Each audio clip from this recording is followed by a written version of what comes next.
پاکستان میں جو اپوزیشن کے رہنما ہیں عمران خان، وہ اڈیالہ جیل میں ہیں، لیکن اب ان کے وکیل یہ کہنا شروع ہو گئے ہیں کہ وہ اڈیالہ جیل جو ہے عید کی جو نماز ہے عمران خان صاحب گھر پہ ادا کریں گے۔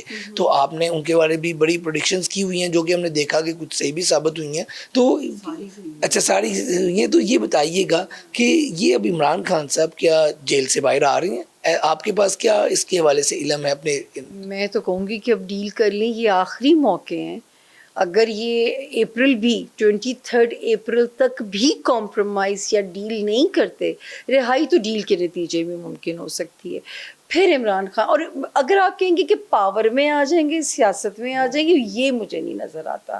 ہاں مطلب یہ ضرور ہو سکتا ہے کہ کسی ڈیل کے نتیجے میں جو ہے ان کو نکال دیا جائے، اور یہ ٹائم ان کا 23 اپریل 2026 تک چل رہا ہے۔ مطلب کہ آپ کہہ رہی ہیں کہ یہ 23 اپریل سے یہ، اور یہ ڈیل کے مطابق ہی باہر آئیں گے؟ جی ڈیل کے اس میں اگر یہ رہائی ممکن ہے یا وہاں سے نکلتے تو ڈیل کے نتیجے میں۔ عید کی جو نماز کا یہ جو پیڈیا کی بھگلا نہیں، یہ جو کہہ رہے ہیں وکیلوں کو پتہ ہوگا نا، مجھے نہیں پتا اس چیز کا۔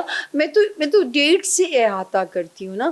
میری جو کہتے ہیں نا کہ کوئی ہر بندہ کسی چیز میں تھوڑا بہت جو ایکسپرٹ ہوتا ہے، تو میں صرف تاریخوں کو نکال سکتی ہوں۔ مطلب کہ آپ کو لگتا ہے کہ ایک موقع بھی عمران خان کے پاس اور ہے؟ جی یہ آخری موقع ہے، اس کے بعد پھر 2-2.5 سال پھر گمنامی کے ہی ہو جائیں گے۔ یہ آخری موقع ہے ان کے پاس۔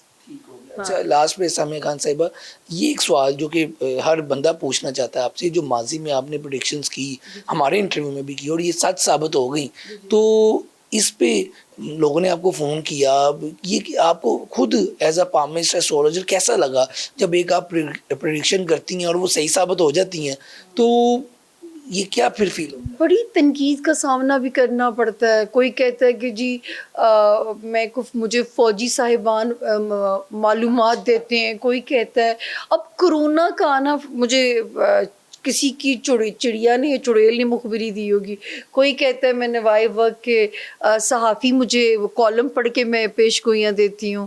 تو مطلب آپ لوگوں کے سامنے میرا ریکارڈ ہے، میرا خیال یہ فیصلہ تو آپ زیادہ بہتر کر سکتے ہیں۔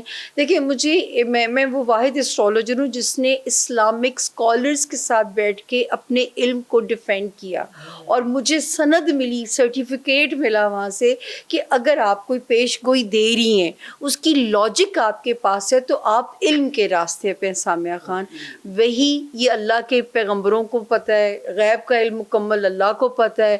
دیکھیں اب یہ جو سسپینس ہے جنگ والا، یہ سچ مچ ہی اس کو پتہ ہے کہ ان کا ارادہ کیا ہے، کیونکہ یہ کہ جو نشانیاں ساری اسی طرف جا رہی ہیں، اور مجھے صرف ان 2 تاریخوں سے امید ہے کہ شاید کوئی پاز کا بٹن دب جائے۔ آپ کہنا کیا چاہیں گی پوری دنیا میں جو مسلمز ہیں، خاص طور پہ پاکستان میں، کیا انہیں کرنا چاہیے؟ کیونکہ اب فیبرری ختم ہو گیا، مارچ میں ہم داخل ہو گئے ہیں، ابھی تو بڑا 2026 پڑا ہوا ہے، ابھی تو پہلے 3 مہینے ہوئے ہیں، تو کیا کرنا پڑے گا؟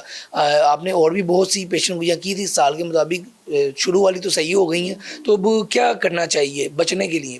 میں تو ایک ہی بات کہوں گی، اسلام زندہ ہوتا ہے ہر کربلا کے بعد، جہاں عشق وہیں کربلا۔ اگر مذہب سے عشق ہے، اگر جو ہے اپنے جس میں دین میں پیدا ہوئے اس سے عشق ہے، تو اب بھی نہیں ہوش میں آئیں گے تو کب آئیں گے؟ مجھے اس چیز پہ بہت دکھ ہے۔ میں تو کہ سنگل عورت ہوتے ہوئے کچھ کر نہیں سکتی سوائے دعاؤں کے، جو کہ میں ہر وقت، اب میں نے ہر تسبیح کا رخ موڑ دیا کہ اہل زمین پہ رحم ہو جائے۔ لیکن یہ کہ میں تو صرف دعا ہی کر سکتی ہوں نا، میں تو لیکن مجھے جو کر سکتے ہیں اس وقت جو ہے، دیکھیں ان کو پتہ بھی تھا انہیں مار دیا جائے گا، انہوں نے شہادت چنی، ٹھیک ہے نا، تو وہ زندگی تو وہ جو عمر ہو گئی، تو وہ مت ڈریں، جو ہے نا، یہ ڈرنے کا وقت نہیں ہے، یہ لڑنے کا وقت ہے۔